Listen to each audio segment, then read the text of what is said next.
Amém, queridos. Vamos abrir a nossa Bíblia, então. Evangelho de Marcos.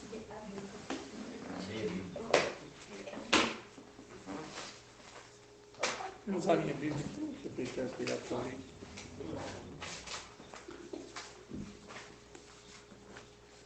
Marcos, capítulo de número 6. Cada um com a cama.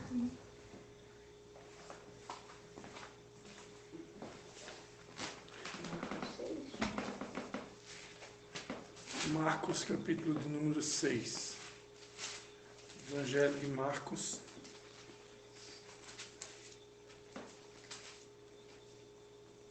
A gente vai ler do 30 ao 34.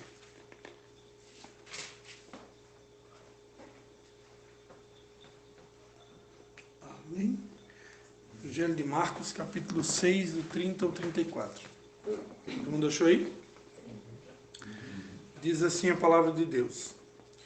Os apóstolos ajuntaram-se a Jesus e contaram-lhe tudo o que tinha feito e ensinado. E ele lhes disse: vinde vós aqui, à parte, a um lugar deserto, e repousai um pouco. Porque havia muitos que iam e vinham, e não tinham tempo para comer.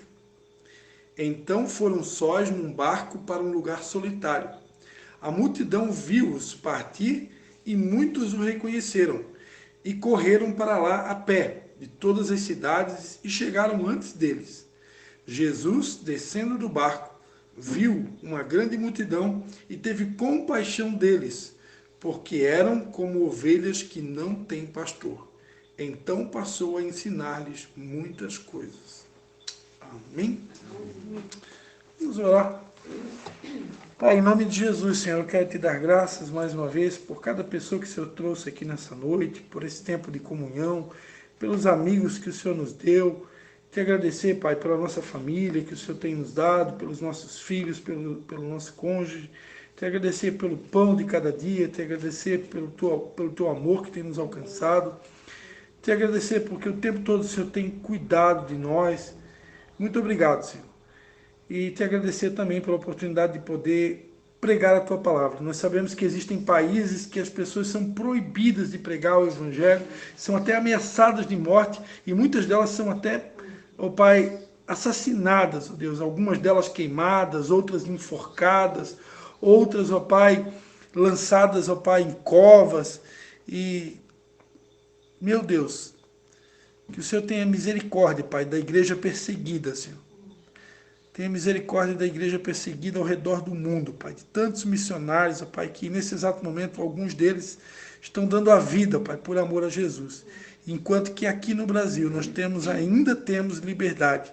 Que nunca nos falta essa liberdade, Pai. Apesar que há sim uma perseguição religiosa aqui no Brasil também, uma perseguição política, mas ainda assim o Senhor tem nos dado liberdade para pregar a Tua palavra. Em nome de Jesus, que não nos falte essa liberdade, Pai. Que o Senhor realmente dê ordem aos teus anjos, que o Senhor mova os céus e a terra com a tua mão forte, e que nada possa impedir a tua igreja, o teu povo, os teus servos, os teus filhos, de continuar anunciando as boas notícias de salvação. Em nome de Jesus, fala conosco nessa noite, não conforme aquilo que nós talvez tenhamos planejado, mas aquilo que o Senhor realmente quer comunicar nessa noite.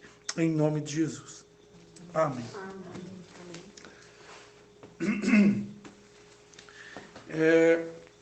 Desde domingo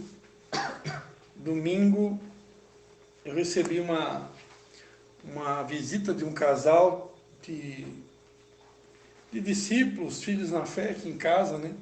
Até foram um casal que foi o primeiro casal onde a gente celebrou o primeiro culto em Nova Trento. Quando a gente foi enviado para Nova Trento, no ano de 2004, começamos uma célula na casa do Alcides Batista e da Cátia Batista, no bairro chamado 30 Réis. Isso é quase 20 anos atrás. E naquela época nós ministrávamos o louvor, eu e minha esposa, na Igreja Batista da Esperança, aqui em São João Batista. E a gente tinha uma célula também na nossa casa, aqui em São João Batista, e começamos uma outra célula. A minha esposa tinha uma célula na casa de uma irmã chamada Tercília, e eu tinha uma célula na minha casa. E a gente começou uma outra célula, então, na terceira célula nossa na casa, aí uma célula mista, né? A célula da minha esposa era só para mulheres, a minha era só para homens, mas em Nova Trento a gente começou uma célula mista na casa do Alcides Batista, da Cátia Batista, e continuávamos também ministrando louvor, né? Na Igreja Batista aqui em São João. E naquela época, alguns irmãos, alguns filhos na fé, nossa aqui de São João Batista, né? Dentre eles o pastor Maclose, pastor Aniceia, irmão Regis, irmã Márcia, Alexandro, Deise, também o Amarildo, Roseli, algumas pessoas que Deus tocou no coração que começaram a se deslocar para Nova Trento para nos ajudar a começar a fundar o trabalho lá em Nova Trento, né? Então, pelo menos esses 4 casais, eu me lembro que eles pegaram junto assim no começo, né? Talvez tinham mais pessoas, mas esses 4 casais realmente ajudaram bastante assim o começo, né? Aí depois foi se juntando Valmir, Angelita, Daniel, Clarice, José Fernando, Rosa, a Leia, né? E Darlan, Thaisa não existia ainda, né? Depois foi chegando seu Oscar, Dona Vera, né? E foi se juntando lá, se formou uma igreja. Eu me lembro que o primeiro culto a gente fez na casa desse casal, que era o Reni e a Cleusa. Eles tinham uma casa ali perto da Capela Santa Ágata, na Rua Geral, né, de Nova Trento. E é um casal de gaúcho também, né? E eles estiveram aqui em casa, né? No domingo. Hoje, essa semana, levaram a nossa máquina de lavar para o concerto. A nossa máquina de lavar quebrou. E a gente... quebrei ela? minha esposa quebrou a máquina. E eles passaram a tarde aqui com a gente, né? E eles eram para estar aqui hoje à noite, talvez por algum motivo não puderam vir. Até por isso que foi já preparado o chimarrão, né? Mas o chimarrão pode trazer toda sexta-feira, tá? Não tem problema não. O chimarrão gera comunhão, né? E ali, a gente conversou bastante tempo e na conversa que a gente teve, veio algumas inspirações, alguma delas eu já até acho que devo ter ministrado, talvez ao longo da semana, porque eu preguei domingo à noite em Canelinha, e durante a semana eu faço lives, eu prego no meu Instagram, então estou sempre pregando, né? Mas uma coisa que foi comentada na nossa conversa, e ao longo da semana Deus bateu nessa tecla de novo pela segunda vez, e todas as vezes que Deus fala comigo a mesma coisa, 2 vezes a mesma coisa ao longo da semana, eu entendo que Deus está querendo realmente comunicar algo. E foi onde que eu separei essa palavra para estar repartindo com vocês na noite de hoje. Agora, eu separei esse texto assim para estar fundamentando, né? A gente sempre gosta de citar um texto bíblico, mas o que Deus realmente colocou no meu coração, eu até conversava um pouquinho com a minha esposa hoje à tarde sobre isso, sobre uma palavra que talvez você não vai encontrar na Bíblia, que é a palavra equilíbrio. Mas embora eu não cheguei, confesso que não cheguei a pesquisar, né, se tem essa palavra na Bíblia, até vou olhar rapidinho aqui, não é pecado olhar, né? Mas eu acredito que não vai encontrar essa palavra na Bíblia, tá? Não estou achando aqui no dicionário bíblico. Se alguém achar, me fale, né? Mas aqui no dicionário bíblico da minha Bíblia não tem a palavra equilíbrio. Embora não tenha essa palavra, ao longo dos anos, eu tenho aprendido que Deus deseja, sim, nos levar a uma vida equilibrada. Embora a gente estava conversando com a minha esposa, ela estava lembrando, né, o texto de João 10, quando Jesus Cristo disse, né, eu vim para que tenham vida e tenham vida com abundância. Então, eu acredito, eu já preguei sobre isso lá em Nova Trento, no nosso culto, há alguns anos atrás, que dentro desse projeto de Deus para a nossa vida, de Jesus para a nossa vida, que é uma vida com abundância, dentro desse projeto de vida com abundância, eu tenho certeza, eu sinto dentro de mim, eu acredito nisso, que o desejo de Deus é que a gente tenha uma vida equilibrada. Né? E por que eu separei esse texto de Marcos 6? Né? Porque aqui tem uma coisa muito interessante. Jesus, ele chama, né, os apóstolos para um lugar à parte, e ele chama para repousar, para descansar um pouco. porque havia muitos que iam e vinham e não tinham tempo para comer. Então, esse texto, queridos, para mim é um texto que ele fala muito comigo em relação à realidade do mundo que a gente vive. Quantos aqui já se depararam com pessoas, ou até mesmo você, já teve um dia na sua vida que você não teve tempo nem para comer? Ou que você, de repente, se pegou tomando café da manhã em pé? Ou, de repente, você se pegou almoçando, nem almoçou direito, você saiu ali, pegou beliscando alguma coisinha lá, um torresminho, né? Essa região tem muito torresmo, né? Tem alguém que gosta de torresmo aqui, né? Se for judeu, não come, né?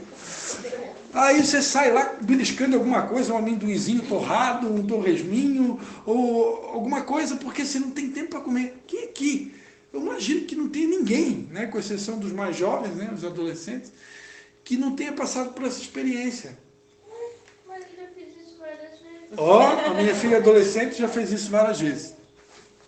E eu me lembro de um tempo atrás, né, que a palavra que eu mais ouvi, não sei que ano foi, 2020, 2019, não lembro agora, mas teve uma época aí atrás que a gente conversava com as pessoas e a palavra mais ouvida, e de vez em quando eu escuto essa palavra nos dias de hoje ainda, era a palavra correria. Você conversava com a pessoa, e daí, como é que tá? No passado eu dizia, né, saúde vai bem. Conversava com alguém, tá tudo bem? Tendo saúde vai bem. Aí mudou. Agora ninguém mais fala, tem saúde vai bem. Apesar que ainda hoje eu conversei com uma pessoa que disse, tendo saúde vai bem. Mas teve uma época que era na correria. Aí conversava, daí meu amigo, como é que tá? Na correria. Aí conversava com outro, e daí como é que tá? Na correria. E aí eu pensei, será que essa correria ela é bíblica? Será que essa correria ela vem de Deus? Será que Deus instituiu ou estabeleceu para a igreja dele, para os filhos dele, uma vida de correria? Que é exatamente o que a gente vê aqui, ó. Não tinham tempo nem para comer. Eu fico imaginando Jesus quando percebeu, porque na passagem aqui, a Bíblia diz que o povo, né, eram como ovelhas sem pastor. Então eu fico imaginando um povo desordenado, descoordenado, desequilibrado, vivendo uma correria desenfreada, e Jesus percebendo aquilo tudo, Jesus pegou e botou um freio. Ele pegou e deu uma segurada, né? Por quê? Porque haviam muitos que iam e vinham e não tinham tempo nem para comer. Então, eu acredito, de todo o meu coração, o Jesus que eu conheço, ele, dentro desse projeto de trazer vida com abundância, é também trazer um equilíbrio. Porque eu não acredito que Jesus veio.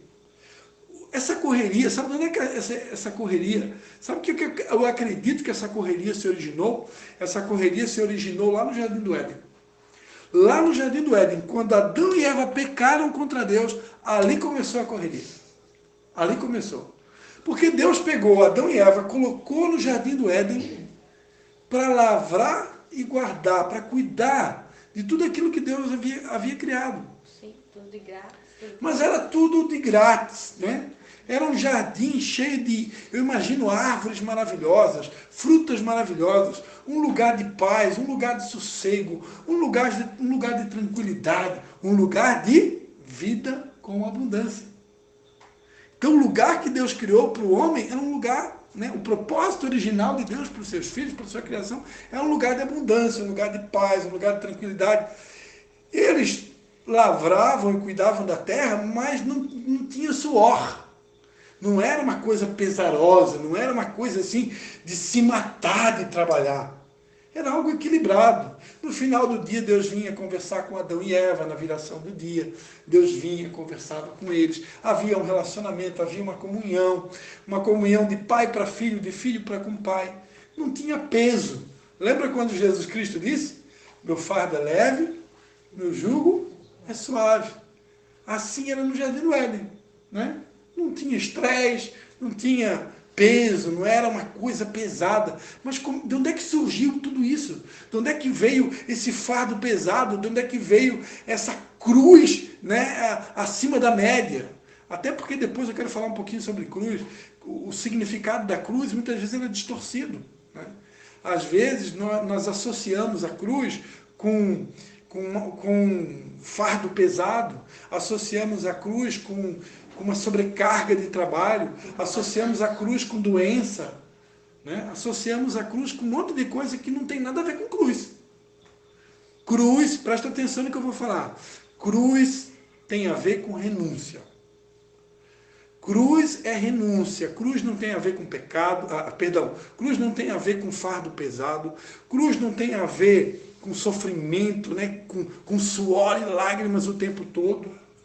Jesus, amados, a Bíblia diz que ele se fez pobre para que a gente fosse rico. Ele se fez maldição para que nós fôssemos abençoados. Ele sofreu para que nós não precisássemos sofrer tudo que ele sofreu. A cruz é única. A gente fala de cruz, eu creio no evangelho de cruz, eu creio no evangelho de renúncia, mas eu não acredito que nós vamos precisar morrer numa cruz. Agora tem gente que acredita que se preciso for, eu também vou ter que morrer numa cruz.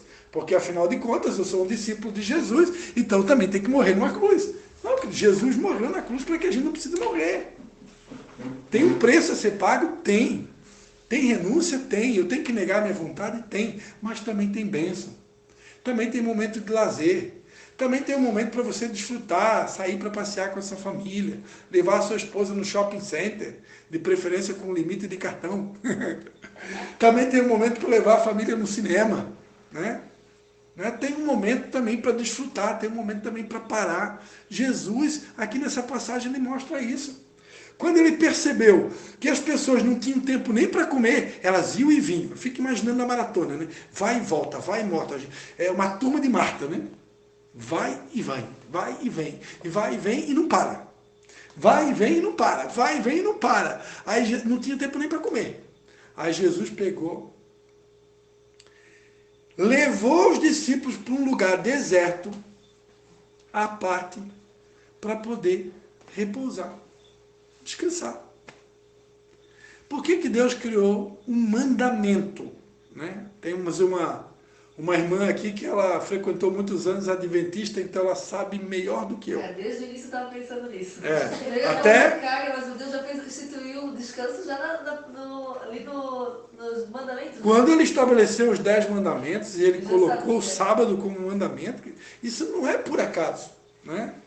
Embora a gente tenha alguns entendimentos, né, diferentes em relação à criação desse mandamento, o propósito pelo qual Deus criou o mandamento, mas não vou entrar nesse método da questão. Se Deus criou um mandamento, que é para o ser humano parar um dia na semana, é porque Deus, já ali, criando o sábado, ele queria botar um freio. Por quê? Pode falar. Nós estivemos tão afastados disso, que é o propósito de Deus que todos nós precisamos. E hoje, tem um dia de essa descanso. pressa, esse consumismo que você está pregando contra, de certa maneira, e que se não, os mercados não abriam até domingo, às 10 horas da noite. As pessoas já ficam irritadas. Acabou o domingo, porque quem é que não sabe se eu precisar comprar no mercado, que abrisse só até sábado, meio-dia? Eu não ia me preparar, não ia comprar as coisas que eu preciso? Não, mas virou assim, esse consumismo, sabe? Nós vivemos essa coisa, essa loucura, né? Bem isso que tu está pregando. Mas... Ainda nós que somos de cidade pequena, ainda existem postos de gasolina, né? Que trabalha até um determinado horário e fecha, mercado que trabalha até um determinado horário e fecha, agropecuária. Agora, em cidade grande, quem é que já foi em cidade grande? Cidade grande é 24 horas. É posto de gasolina 24 horas, mercado 24 horas, farmácia 24 horas. Eles não param. Não param. Né? Então, essa loucura toda, né? Isso, eu imagino, isso tudo começou, eu imagino que já começou lá no Jardim do Éden. Quando houve o pecado, do teu rosto, ali Deus já estabeleceu. Agora, do suor do teu rosto trabalharás. Eu acho que assim, ele foi crescendo o pecado e a falta de sintonia com Deus, que chegou até o Deus deu segunda chance pra gente no dilúvio, né? Quando ele deu uma segunda chance com a Arca de Noé, né? Que aí ele escolheu Noé e a família dele, né? Sim. E por conta de Noé, que ele é o único homem justo e bom da terra, até o meu menino sabe a largura, a altura, tudo da Arca de Noé, ele sabe. certinho. E ele perguntou para mim essa semana, mamãe, quanto tempo levou para a gente construir a arca, para Noé construir a arca? Aí eu falei para ele, filho, eu acho que isso não está escrito na Bíblia. Aí ele falou, muito tempo, muitos anos. Eu disse, filho, eu não sei. Eu acho que... Sim, ele disse, eu acho que Deus ajudou Noé, porque ele não conseguiria fazer. Ele sabe que usou betume na arca para selar a madeira, ele sabe a história toda, né? Aí eu fiquei pensando, né? Deus deu uma segunda chance pra gente, né? Através de Noé, que era o único homem justo e bom que agradava o coração de Deus. Até ele perguntou para mim, mamãe, o que os homens que foram bater na porta da arca para entrar, o que aconteceu com as pessoas, tal? Todo mundo morreu afogado e ele se assusta por causa disso.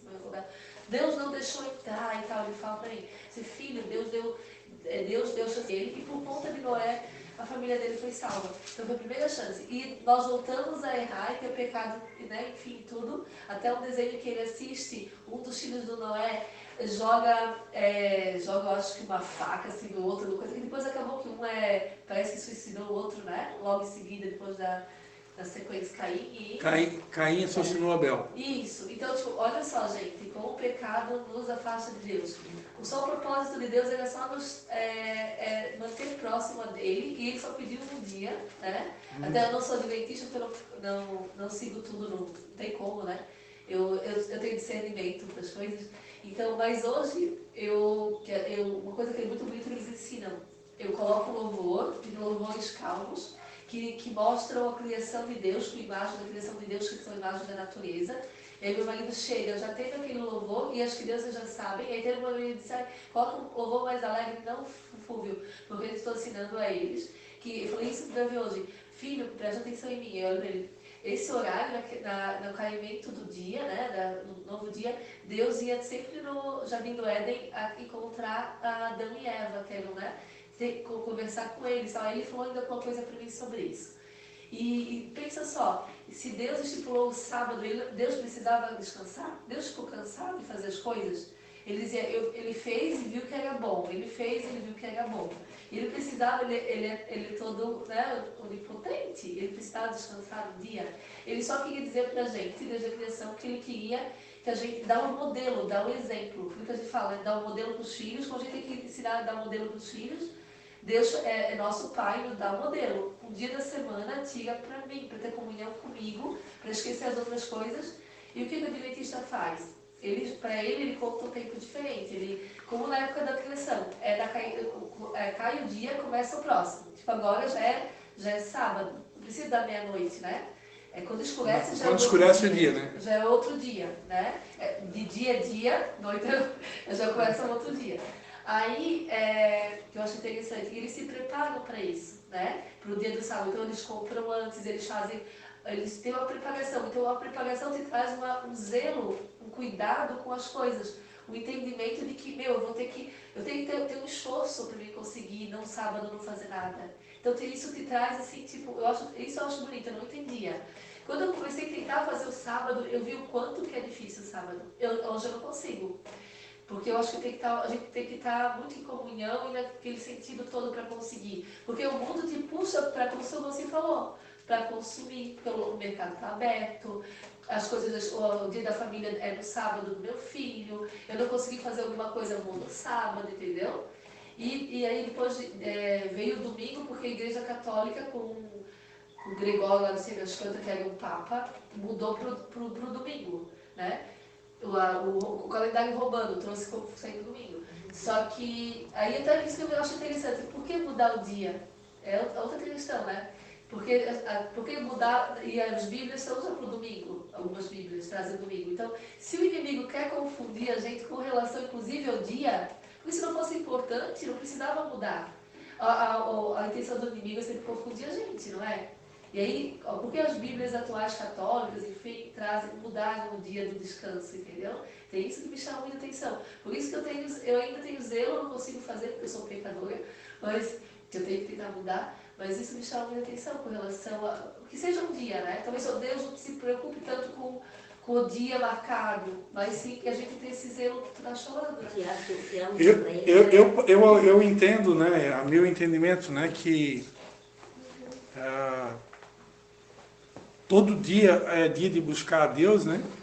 Mas quando a gente ora, né? Na oração do Pai Nosso, né? Venha a nós o vosso reino. Seja feita a tua vontade, assim na terra como no céu. Se a terra realmente fosse ficar parecido com o céu, o padrão de Deus ele deixou ali nos mandamentos, né? Seria o padrão estabelecido por Deus. Então, eu acredito que realmente teria que se ter um dia na semana para se parar, pelo menos um dia. Mas não vejo, a gente vê ali que a igreja primitiva começou a se reunir nos domingos, né? Está em Atos dos Apóstolos. Então não vejo a necessidade de ter um dia específico. Se vai ser sábado ou domingo, não é a gente não vai brigar por isso, né? Mas que o ideal realmente é ter um dia, isso aí é inegável. Né? Eles se reuniram, os apóstolos, né, para discutir essas coisas, né? Aí depois o apóstolo Paulo fala, olha, não critique aquele que faz diferença de dia de dias e dias, Romanos 14. Né? E também não, e aquele que, mas e também aquele que faz não julga aquele que não faz, e aquele que não faz não julga o que faz. Mas o mandamento continua. A gente tem que tirar um dia para descansar. São humanos. Se eu não posso descansar no sábado, né? Não é o sábado mais, na verdade. Eu tenho que tirar um dia para descansar. Não. Para ir buscar o Senhor, né? Porque o próprio sábado que a igreja nós estamos fazendo certo, que começa sexta às 6 da tarde. Não é o sábado, porque sábado foi feito pela igreja romana. Sim, exatamente. É o calendário romano que não tem nada a ver com o que o próprio Adventista respeita. Deus sabe disso tudo. Ele tem tanta misericórdia da gente. Exatamente. Porque ele pensa na gente, que eu acho que ele está com dó, já está contando o tempo, com certeza, né? A gente não vê que o tempo está se contando. Porque diz na Bíblia que os pertencentes dele não iam se salvar, não iam, né? Se ele não encurtasse o tempo, né? Se ele não, né? Porque a situação está muito difícil, o mundo está muito... Gente, é quase... Tu não tem como não ser conduzido para o mal, porque o mundo, o tempo todo, tudo te conduz para o mal, né? Briga, confusão. A gente liga a televisão, é tomar um gole de veneno, bem dizer, né? Um jornal. Não tem mais como. Então, tá muito complicado viver. Então, imagina como ele olha pra gente e diz, meu Deus, como que eles conseguem respirar? Não tem mais oxigênio de amor entre a gente, né? Porque se a gente tem um ou outro que a luz já diferencia. O Cristo, ele é muito pacífico, já é diferente. Né? A Pati. Então, se tem um ou outro que já é luz, já é referência, né? E tem ainda, né, a gente tem tão soberbada como é a nossa vida, eles já olham diferente pra gente. Imagina se nós não estivéssemos vivendo nesse mundo, né? A gente não tem mais a pureza que Deus gostaria que nós tivéssemos. O homem já está caído, né, bem dizer, né? Nós perdemos toda a nossa essência. Tanto que nós ficamos doentes por consequência da nossa correria, né? Da nossa alimentação, que a gente não tem tempo para se alimentar direito, né? De forma, né? De tomar água, a gente não paga para tomar água. Então... A boa notícia, amados, né? Para a gente também não se estender muito, né? Mas a boa notícia de tudo isso é que Jesus ele veio justamente para restaurar todas as coisas. Né? Ele veio para restaurar esse homem caído, esse homem que pecou. Então, à medida que eu me entrego para Deus, né? Me entrego para Jesus e permito que Ele, que é uma espécie de construtor, né? E eu sou uma obra nas mãos dele, ele é o oleiro e eu sou o vaso, a partir do momento que eu permito ele trabalhar na minha vida, ele quer me restaurar. Né? E a proposta dele é justamente essa, uma vida com abundância, e uma vida onde ele quer restaurar o início de todas as coisas. O Salmo de número 23, que é o Salmo do Bom Pastor, ele termina dizendo, né, certamente que bondade e misericórdia me seguirão e me alcançarão todos os dias da minha vida. Então, eu acredito que à medida que eu realmente coloco o reino de Deus em primeiro lugar e a sua justiça, me volto totalmente para Deus, ele restaura isso na minha vida. Eu não vou precisar agora me matar de trabalhar, eu não vou precisar... Uma curiosidade que eu ia citar antes, acabou pulando a fala. No Antigo Testamento, o sumo sacerdote, uma vez ao ano, ele entrava no tabernáculo para oferecer o sangue do sacrifício a Deus, né? Para um dia chamado Yom Kippur, que era um dia da purificação, o dia do perdão. O sumo sacerdote, uma vez por ano, ele entrava no Santo dos Santos para oferecer o sangue da remissão dos pecados. E ele, o sumo sacerdote, ele usava uma roupa de linho. E por que o linho? Porque o linho é uma vestimenta para a pessoa não suar. E o sacerdote, o sumo sacerdote, ele não podia suar. O suor era símbolo de pecado. Então ele não podia suar. Então o que eu aprendo com isso? Que o propósito original é sem suar, ou seja, sem esforço. Deus não projetou o ser humano para se matar, para se esforçar. É sem suor. Fardo leve, jugo suave. Quando o fardo fica pesado, o jugo fica pesado, eu tenho que suar demais, é uma coisa que é pesarosa. Tem alguma coisa que está errada. Tem que ir para o Senhor para aliviar. Alguma coisa está errada, não está certo isso. Né? Porque a proposta de Deus é vida com abundância, é equilíbrio, é paz de espírito, é algo equilibrado. Eu tenho que trabalhar? Tenho, mas também tenho tempo para descansar, também tenho tempo de lazer,